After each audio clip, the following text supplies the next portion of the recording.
Hello, dear students. Good morning.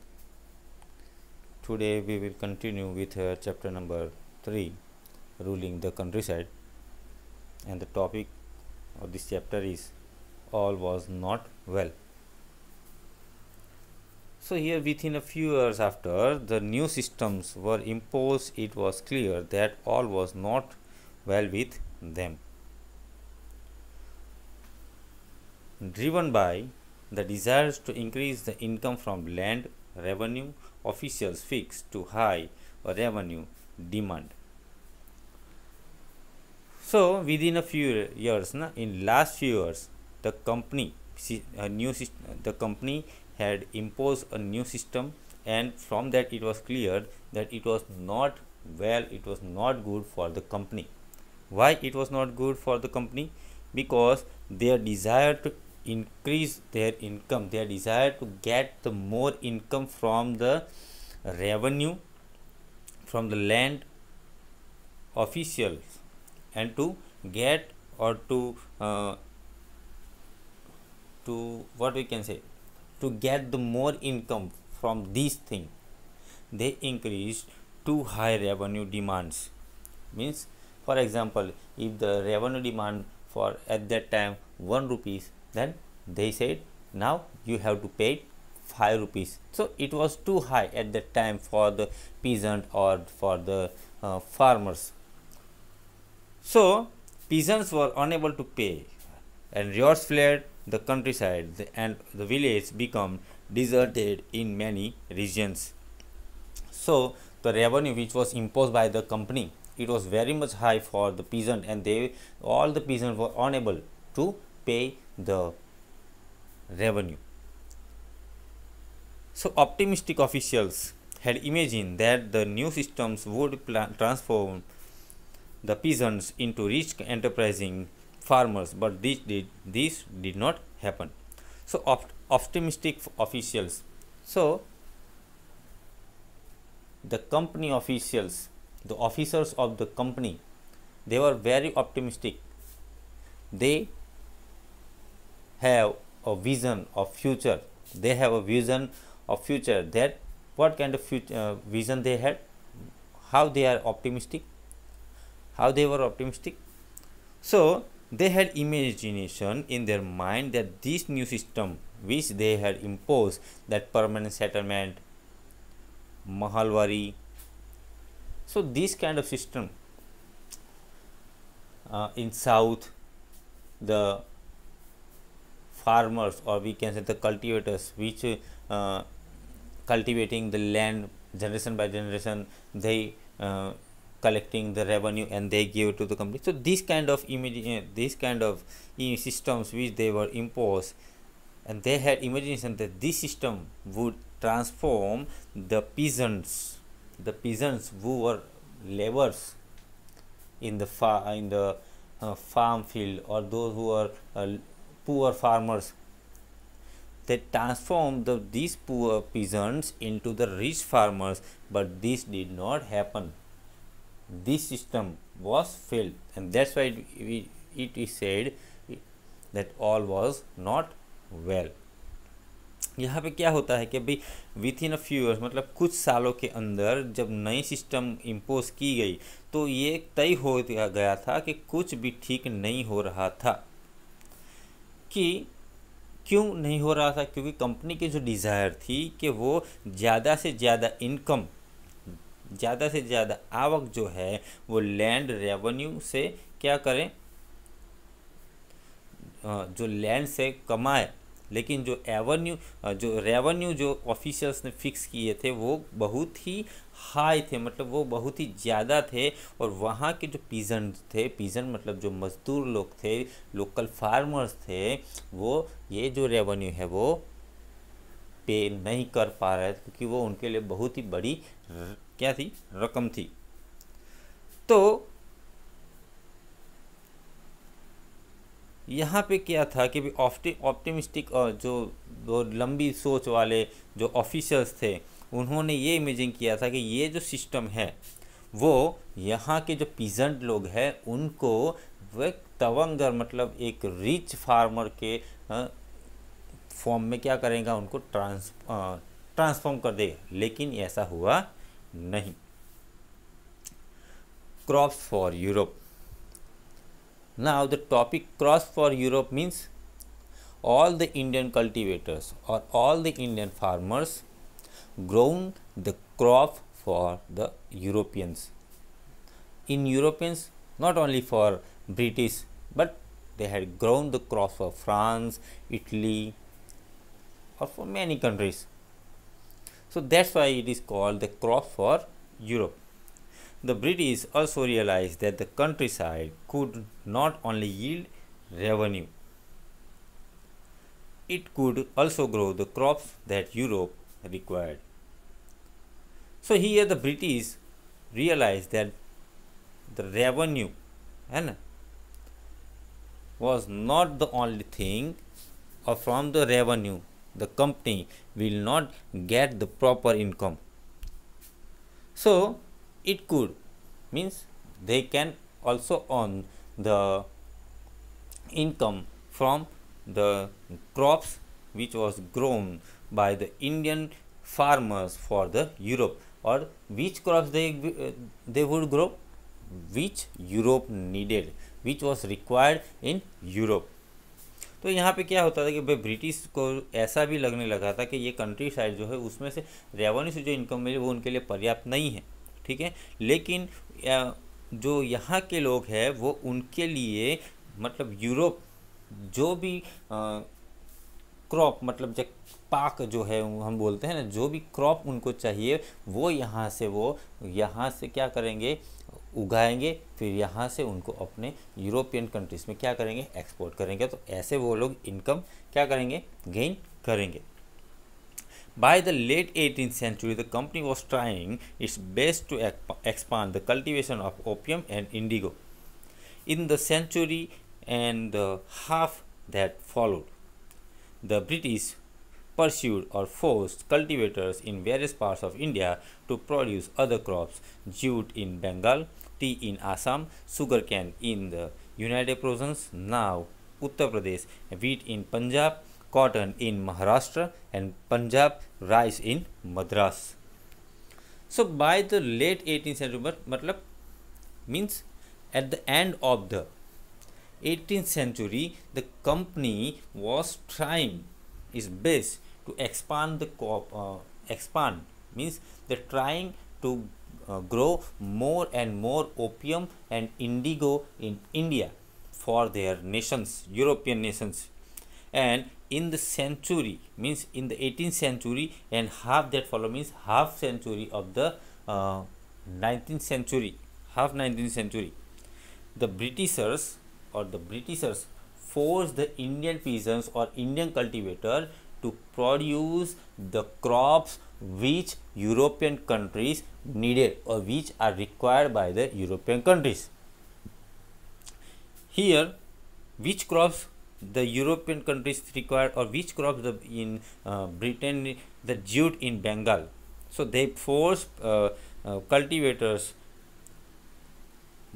to grow jute in Bengal, tea in Assam, sugarcane in Punjab, in United Nations, now Uttar Pradesh, means at that time the vast province of Bengal, now united. At that time Bengal and Uttar Pradesh were united, but now it is divided, means now they are separated, Uttar Pradesh and West Bengal. Tea in Assam, sugarcane in United Province, now Uttar Pradesh, wheat in Punjab, cotton in Maharashtra and Punjab, rice in Madras. तो यहाँ पे क्या होता है कि 18th century के अंत तक और कंपनी ने उनका बेस्ट ट्राई किया कि वो यहाँ पे ज़्यादा से ज़्यादा ओपियम और इंडिगो की खेती करे।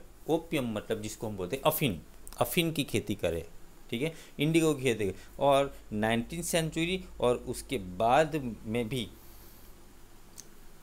ब्रिटिश ने यहाँ के जो फार्मर्स हैं, यहाँ पे जो कल्टीवेटर्स हैं, उनको फोर्सफुली उनकी मतलब ब्रिटिशर्स की ज़रूरियात के मुजब क्रॉप्स जो है वो कल्टीवेट या उगाने के लिए कहा गया।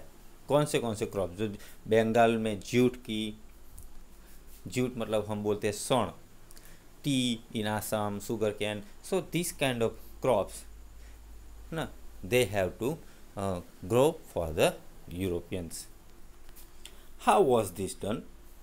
So the British used a variety of methods to expand the cultivation of crops that they needed.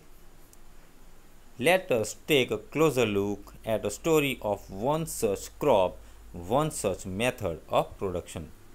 So how was this done? How the company grow, or how the company expands the cultivation in India, how they got the crops from Indians, or how they forced the Indian cultivators to grow the crops what they had needed. So for that the British had or used various methods to expand the cultivation of crops. So here from these crops we have take closer to look at a story of one crop, and it is about indigo.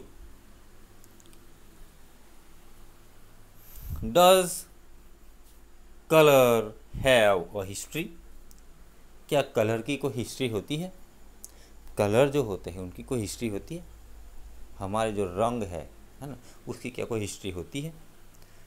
Figure 5 and 6 are two images of cotton prints. So here the image which you have seen in figure 5 and figure 6 both are of cotton prints. In image 5, which is in left, means in figure 5, shows the kalamkari printed created by the weavers of Andhra Pradesh in India, and on the right is a floral cotton print designed and produced by the William Morris, a famous poet and artist of 19th century Britain. So यहाँ पे दो image दी गई है, figure 5 and 6 both the images are on cotton prints. In figure 5 और image 5, यहाँ पे image 5 में kalamkari printer दिखाई जो आंध्र प्रदेश के जो वीवर्स थे, जो कापड़ बनाने वाले उनके द्वारा, जबकि फिगर नंबर 6 जो है वो फ्लोरल कॉटन प्रिंट है जो विलियम मॉरिस के, जो बहुत ब्रिटेन के 19th सेंचुरी के सबसे बहुत फेमस पोएट और आर्टिस्ट रह चुके, उनके द्वारा बनाई गई है. सो why these two images are shown here?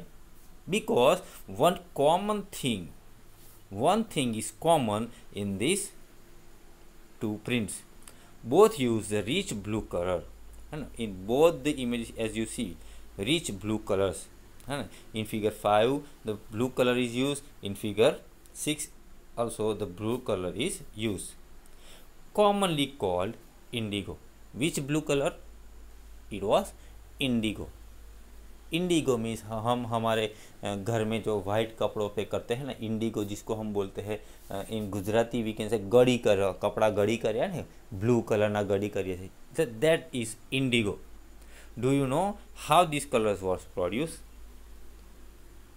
The blue that you see in this prints was produce from the plants called Indigo.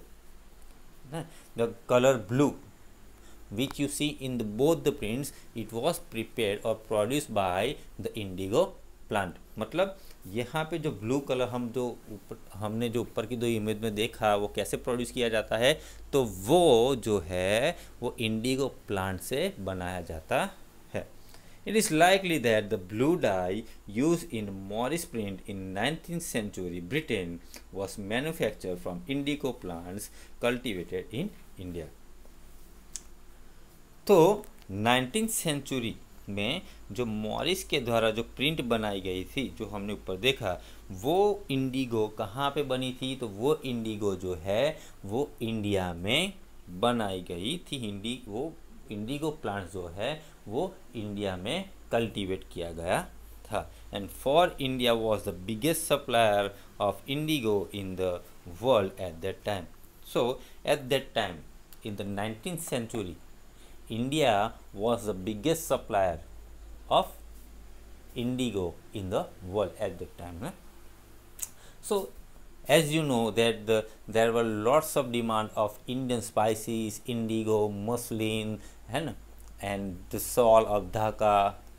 So lots of demand of Indian goods in the European market, and from that lots of good, indigo was one of the most good which was demanded in European countries. Why the demand for Indian indigo? Why the Indian indigo was demanded in the European countries? Why? So the indigo plants grow primarily in the tropics. By the 13th century, Indian indigo was being used by cloth manufacturers in Italy, France, and Britain to dye clothes. So basically, indigo plants grows in tropical zones, and in the 13th century Indian indigo were used by the cloth manufacturers, means the companies of or the industries which were making clothes in Italy, France, and Britain. They import the Indian Indigo from the India.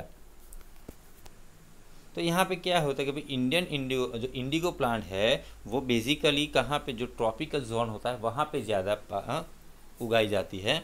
और 13th century में Indian Indigo जो है वो जो कपड़े बनाने वाली company है, जैसे कि इटली में है, फ्रांस में है, ब्रिटेन में है, वो कपड़े बनाने की कंपनियां जो थी वो इंडियन इंडिगो 13th सेंचुरी से यूज़ करती आ रही थी। However only small amount of Indian indigo reached the European market and its price was very high. European cloth manufacturers therefore had to depend on another plant called woad to make the violet and blue dyes. So however, means India produced indigo at that time, and Indian indigo's demand was very much high in the European countries, but at that time very small amount of Indian indigo reached at the European market, and that's why in European market the price or the value of Indian indigo was very much high. So the European cloth manufacturers, so they European manufacturers, cloth manufacturers were not able to pay that much price for the Indian indigo. That's why the European manufacturers had to depend on another plant, and that was called wood, and they made the violet and blue dyes of the clothes. अब यहाँ पे क्या है कि भाई हमको पता है कि इंडियन इंडिगो जो है उनकी यूरोपियन कंट्रीज में बहुत बड़ी डिमांड थी, लेकिन यहाँ पे जो इंडिगो प्रोड्यूस की जाती थी उसका बहुत ही थोड़ा सा हिस्सा यूरोप में पहुँचता था, और इसीलिए यूरोप में ये इंडियन इंडिगो जो है उसकी बहुत बड़ी डिमांड थी। और वहाँ के जो यूरोपियन क्लोथ मैन्युफैक्चरर है वो इतनी सारी अमाउंट जो है इतनी सारी प्राइस जो है, इतनी बड़ी प्राइस जो है ना, जो इंडियन इंडिगो वो दे पा रहे नहीं थे। इसलिए वहाँ के लोगों ने क्या किया था कि भाई वो इंडिगो के अलावा दूसरा कोई ऑप्शन ढूंढ रहे थे, दूसरा कोई ऑप्शन थे वो उन पे काम कर रहे थे। इसलिए वो इंडियन इंडिगो के बदले एक दूसरा प्लांट था जिसको हम वॉड कहते हैं, उस पे डिपेंड थे, और वो उसमें से वायलेट और ब्लू कलर की डाई बनाते थे, और जिससे वो कपड़े बनाते थे और कपड़े पे प्रिंट करते थे। Being the plant of the temperate zone, wood was more easily available in Europe. It was grown in the northern Italy, southern France, and in parts of Germany and Britain. Worried by the competition from indigo, wood producers in the Europe pressurized their governments to ban the import of indigo. So, wood, this plant was easily available in the temperate zones, and that's why it was very much easily available in Europe. And woad plant was grown in northern Italy, southern France, and parts of Germany. But there were lots of demand of Indian indigo at that time in European markets, and that's why those who were producing the woad plants, they pressurized the government to ban the import of Indian indigo in European markets. अब यहाँ पे क्या होता है कि जो ये वोड प्लांट्स जो है वो टेम्परेट जोन में पाया जाता है और वो यूरोप में इजीली मिल जाता है। तो ये जो वोड प्लांट है वो यूरोप में कहाँ कहाँ पे उगाया जाता था, तो नॉर्थर्न इटली में, साउथर्न फ्रांस में, और कुछ जर्मनी के कुछ फ्रांस में, और ब्रिटेन के कुछ पार्ट्स में ये, और कुछ भाग में ये उगाए जाते थे। लेकिन उन्होंने देखा कि वोड्स के सामने इंडिको जो है वो उसकी डिमांड ज़्यादा है यूरोपियन मार्केट्स में। तो उन्होंने उस समय की जो गवर्नमेंट थी उसको प्रेशराइज़ किया कि वो इंडिया से आने वाली इंडिगो को क्या कर दे, यूरोपियन मार्केट में बैन कर दे।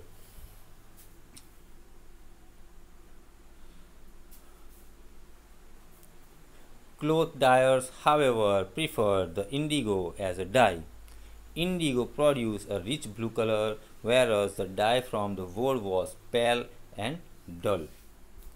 So cloth dyers, those who were the cloth manufacturers, they prefer the indigo instead of wood. Why? Because the color which was came, or the color, or we can say the color of indigo was very much rich than the color of wood plant. The color of wood was very much pale and dull in comparison to indigo dye. So that's why there were lots of demand of indigo in the markets of Europe. तो यहाँ पे cloth dyers मतलब जो कपड़े बनाने वाले लोग थे, उन्होंने देखा कि इंडिगो एज अ डाई, उन्होंने क्या किया कि भाई इंडिगो को हम ज़्यादा से ज़्यादा इस्तेमाल करेंगे। क्यों? तो कि भाई इंडिगो जो है उससे जो कलर आता है वो वोड के कलर के सामने बहुत ज़्यादा होता है। मतलब वोड जो कलर है वो एकदम क्या बोलते हैं, जिसके हम एकदम डल आता है, एकदम जिसको हम बोलते हैं अच्छा, एकदम वेरी लाइट कलर दे है। लेकिन इंडिगो से जो कलर आता है वो एकदम ब्राइट कलर, एकदम डार्क कलर और सबसे अच्छा कलर आता था। इसलिए जो यूरोपियन क्लोथ डायर्स थे उन्होंने वोड के बदले इंडिगो को ज़्यादा महत्व दिया।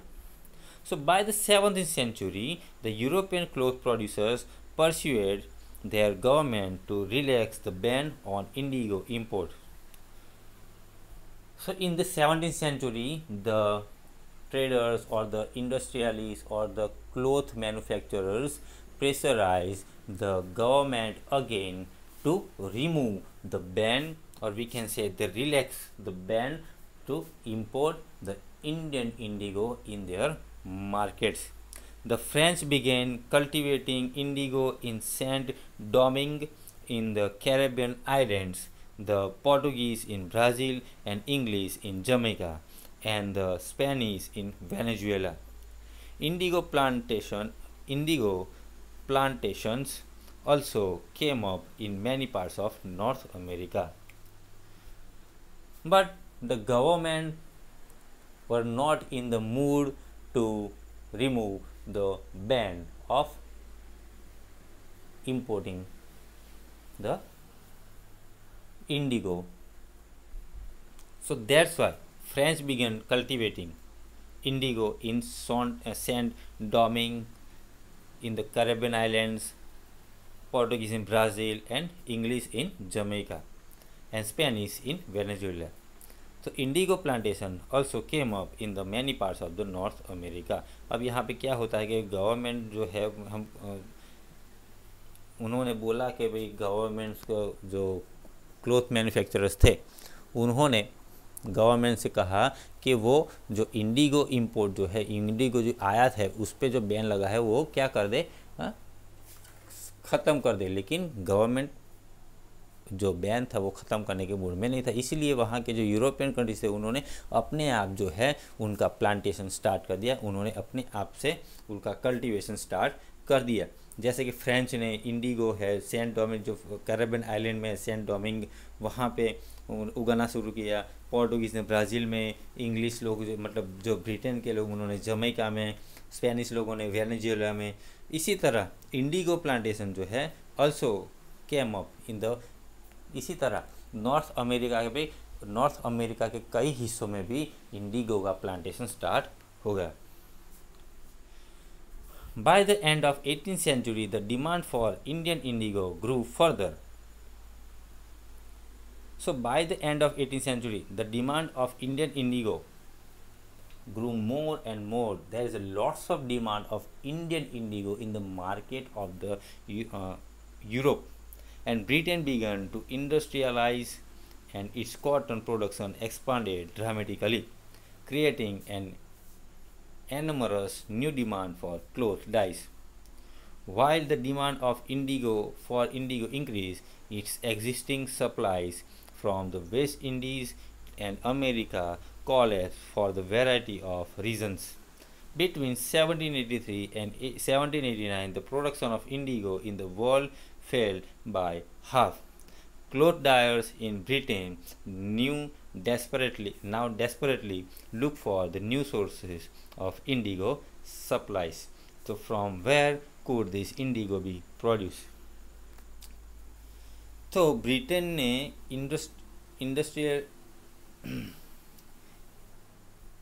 इंडस्ट्रियलाइज स्टार्ट किया और उन्होंने कॉटन प्रोडक्शन जो है वो बढ़ा दिया। तो कॉटन प्रोडक्शन उन्होंने क्यों बढ़ाया? क्योंकि इंडस्ट्रियल रेवोल्यूशन वो स्टार्ट हो चुका था 19th सेंचुरी में, ठीक है। तो उन्होंने अपनी इंडस्ट्री जो है उसमें कॉटन का प्रोडक्शन स्टार्ट किया और कॉटन से बने कपड़ों का प्रोडक्शन भी स्टार्ट कर दिया। तो उन्होंने क्या किया कि भाई मार्केट में कॉटन क्लोथ जो है उसकी डिमांड ज़्यादा है, तो ऐसे करके उन्होंने कॉटन का एक्सपांड स्टार्ट कर दिया। तो while demand for Indigo increase, जैसे जब इंडिगो की जो डिमांड जो है वो बढ़ी, उस समय जो उसके इस existing supplies from the West Indies and America collapse, तो उसका जो सप्लाई था इंडिगो का जो अमेरिका और वेस्ट इंडीज़ से आता था वो टूट पड़ा फॉर मैनी रीजंस, कई कारणों के साथ ये जो सप्लाई था वो टूट गया। और 1783 और 1789 के बीच में जो प्रोडक्शन था इंडिगो का जो दुनिया के कई हिस्सों में था वो धीरे धीरे फेल ऑफ मतलब फेल बाय हाफ मतलब वो टूट गया। So cloth dyers in Britain now desperately look for, तो जो क्लोथ डायर्स मतलब जो कापड़ बनाने वाले लोग थे वो अब ब्रिटेन में थे, वो कोई दूसरा सोर्स ढूंढ रहे थे जिससे कि वो इंडिगो उनको मिल सके। So till here we see today, we will discuss more about this chapter in the next video. Till then, thank you. Have a nice day.